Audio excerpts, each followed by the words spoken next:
August 12 దేవుని వాక్య ధ్యానం.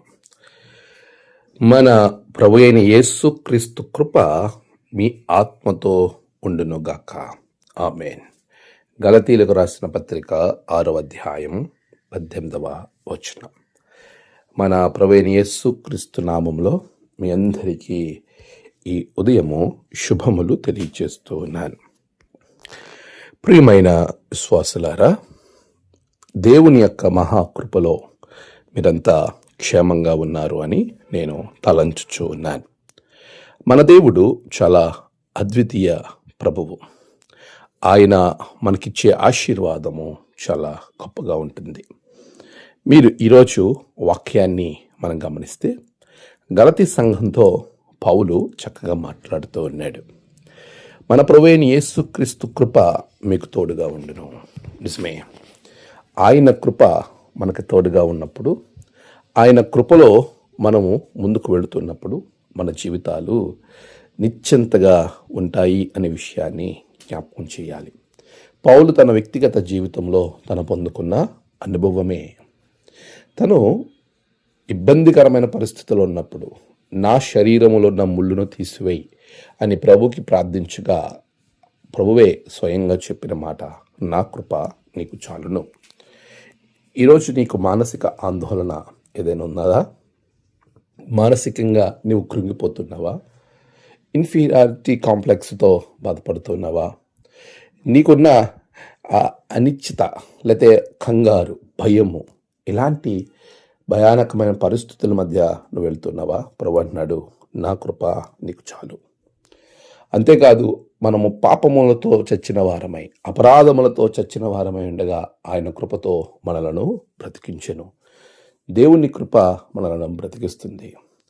అలాంటి అద్భుతమైనటువంటి కృప మన మీద ఉంటుంది. డాక్టర్ మార్టిన్ లూథర్ చాలా అద్భుతమైనటువంటి డాక్ట్రిన్ ఆయన తెలియజేశారు. సోలా ఫిడే, సోలా గ్రెషియా, సోలా స్క్రిప్చురా. ఈ థియరీలో సోలా గ్రెషియా అనేది కృప ద్వారా మాత్రమే మనం రక్షింపబడతాం అనే ఈ ఉన్నతమైన ఆశీర్వాదం ఉన్నది. దానిని మన జీవితాల్లో అన్వయించుకొని దాని మీద మనం ఆధారపడి ముందుకు వెళ్ళే వారంగా ఉండాలి ప్రియులారా. అలాంటి అద్భుతమైన కృపను పొందుకోవడానికి కీర్తనకారుడు చెప్తాడు, యెహోవా యందు ఎవరైతే భయభక్తులు కలిగి ఉంటారో అట్టి వారికి ఆకాశం నుండి భూమి ఎంత ఎత్తుకుంటుందో అంతటి కృప ప్రభు అనుగ్రహిస్తాడు. ఈరోజు దేవుని మహాకృపను పొందుకోవాలి అని ఆశపడినట్లయితే దేవుని యందు భయభక్తులు కలిగి నువ్వు జీవించాలి. ఎప్పుడైతే ఆయనలో నువ్వు భయభక్తులు కలిగి ఉంటావో సమస్యల్లో నువ్వు ప్రయాణం చేయొచ్చు, భయాందోళనల మధ్య నువ్వు ప్రయాణం చేయొచ్చు, కరువులో నువ్వు ప్రయాణం చేయొచ్చు. కానీ అవేమీ నిన్ను అణిచివేయలేవు. కానీ వాటిని నువ్వు జయించుకుని ముందుకు వెళ్ళటకు దేవుని మహాకృప నీకు తోడుగా ఉంటుంది.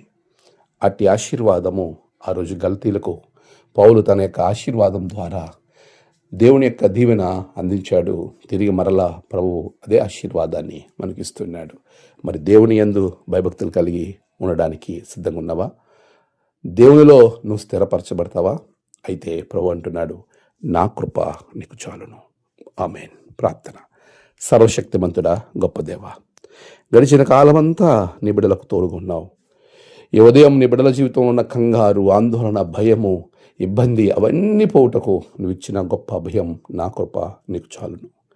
అటువంటి నీ కృపతో బిడ్డలను నింపండి. ఈరోజు వారి ప్రయాణాలు, పనులు, తలపెట్టిన కార్యాలను ఉన్నత జయము బిడ్డలకు దయచేయండి. నేడు జన్మదినము, వివాహదినము, ఆయా విశేష దినములు జరుపుకున్న బిడ్డలను బహుగా దీవించండి. తమ ప్రియులను కోల్పోయి ఆదరణ కొరకు ఎదురు చూస్తున్న బిడ్డలకు ఆదరణ, నెమ్మది అనుగ్రహించండి. దినదీవులతో నింపి మీరే మహిమ పొందమని క్రీస్తు పేరట అడిగి వేడుకొంచున్నాం తండ్రి. ఆమేన్. తండ్రి, కుమార, పరిశుద్ధాత్మ త్రియేక దేవుని ఆశీర్వాదం మీ అందరికీ కలుగునుగాక. ఆమేన్.